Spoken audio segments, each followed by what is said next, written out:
He knocked me over. I landed on the dog bowl.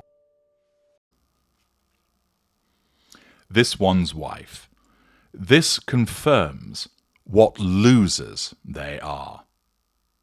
Hello, I'm H.G. Tudor. I have repeatedly called this one's wife and Harry abject losers. This is because they initially had a fantastic starting position. As working members of the royal family, they had the opportunity to continue to be liked, as is the case of Harry, and to cultivate being liked by this one's wife. They had access to money, privilege, staff, a largely adoring public. They had the opportunity to turn up and do good through patronage and charitable endeavours. But as we all know, the fact that this one's wife would not get her own way, and the fact that she wanted to take her royal status and monetize it, led to her running away to Canada and then to California, taking Harry by the hand and dragging him away from his family and friends. They then had a second bite of the cherry, whereby there was the opportunity for them, to, notwithstanding this failure with the royal family, to make a decent fist of things in the land of the free, by carrying on a role of charity and philanthropy, but providing interesting content and reshaping their roles.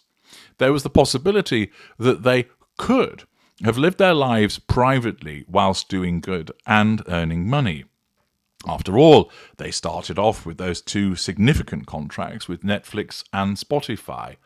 But with everything that the Sussexes do, particularly this one's wife, the Sadeem touch comes along, and it turns into a clusterfuck. Their failures are well reported, and just a quick run-through of some of them has been the failure to provide any meaningful content apart from the Harry and This One's Wife series on Netflix, the fact that the contract with Spotify was aborted and they were described as fucking grifters by Bill Simmons, the fact that they've been ridiculed by the likes of South Park and Family Guy, that they've engaged in ridiculous behaviours, that they've played on their victimhood, that the 40 by 40 scheme went nowhere, that this one's wife turns up at Uvalde like a ghoul and is roundly lambasted, that each time she issues a speech, the world just falls into a coma, or glass eyes around the world start to fall asleep. Each and everything that this one's wife, and by extension Harry, engages in finds itself the subject of failure and ridicule. American Riviera Orchard is a complete laughingstock 6 months on, having sold nothing. And the label of losers is well earned. But there is something else that has recently occurred which demonstrates just what losers they truly are. You'll be familiar with the revelation that came just recently, courtesy of an article in People.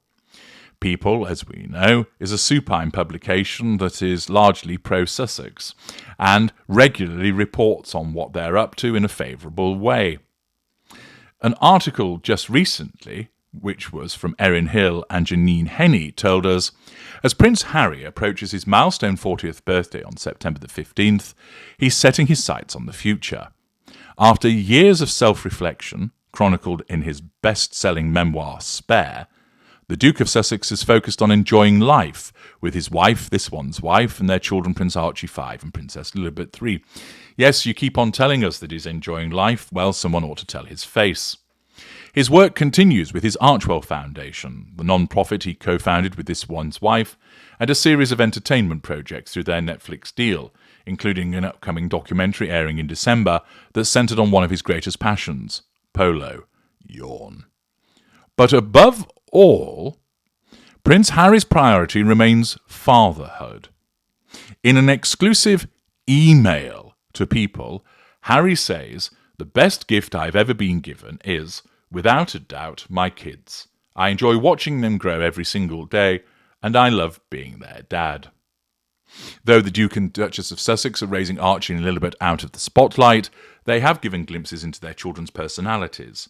During their trip to Colombia in August, this one's wife connected with a kindergartner when she said the student was the same age as her son, brilliant, and voiced her pride on the Afro-descendant Women in Power panel that Lily found her voice made up bullshit.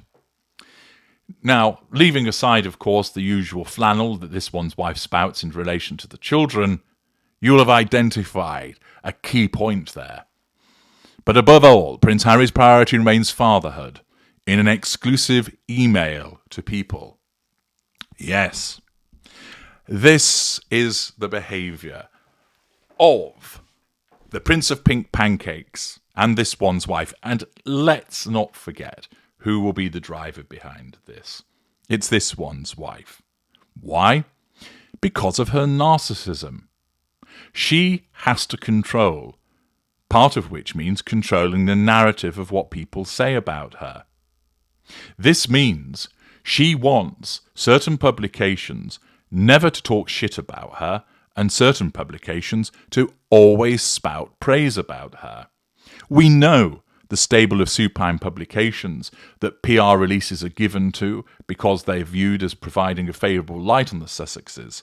Hello, okay, Tatler, Harper's Bazaar, Town and Country, sometimes the Daily Mirror, and of course, People.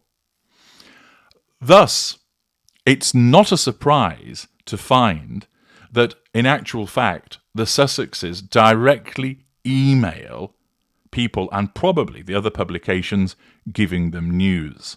What a pair of losers. Rather than have some formal issuing of information, leaving it to an agency to do it, such is the need for control and possible lack of trust of those representing this one's wife, or could it be they're trying to save money? This one's wife organises for Harry, and we know that she's behind it. It's her wording. We know that he is her lapdog. So that he sends an email orchestrated by her, telling people things so they'll print it. Pathetic. Not only does it demonstrate that these two have got far too much time on their hands because they don't have proper jobs and that the raising of the children is farmed out to staff, it also shows what a pair of abject losers they are. You're left emailing a publication to tell them about your life. Rather than getting on and actually enjoying your life and doing things, you're so preoccupied with the need for control, which of course manifests subconsciously, that you issue emails, and this won't be the first time. Clearly somebody's fucked up at People to reveal that emails are sent to them. But it is so insightful and not surprising to demonstrate that this one's wife, through Harry, needs to assert control over that publication and its viewership by basically sitting down and composing an email saying, this is what we want you to tell the world. It shows how manufactured her world is, that it is a fabrication and an artifice, which of course, again, comes as no surprise because she's a narcissist. But the fact that they end up doing this is not only laughable, but it reinforces that they are a pair of complete losers. I'm H.G. Tudor. Thank you for listening.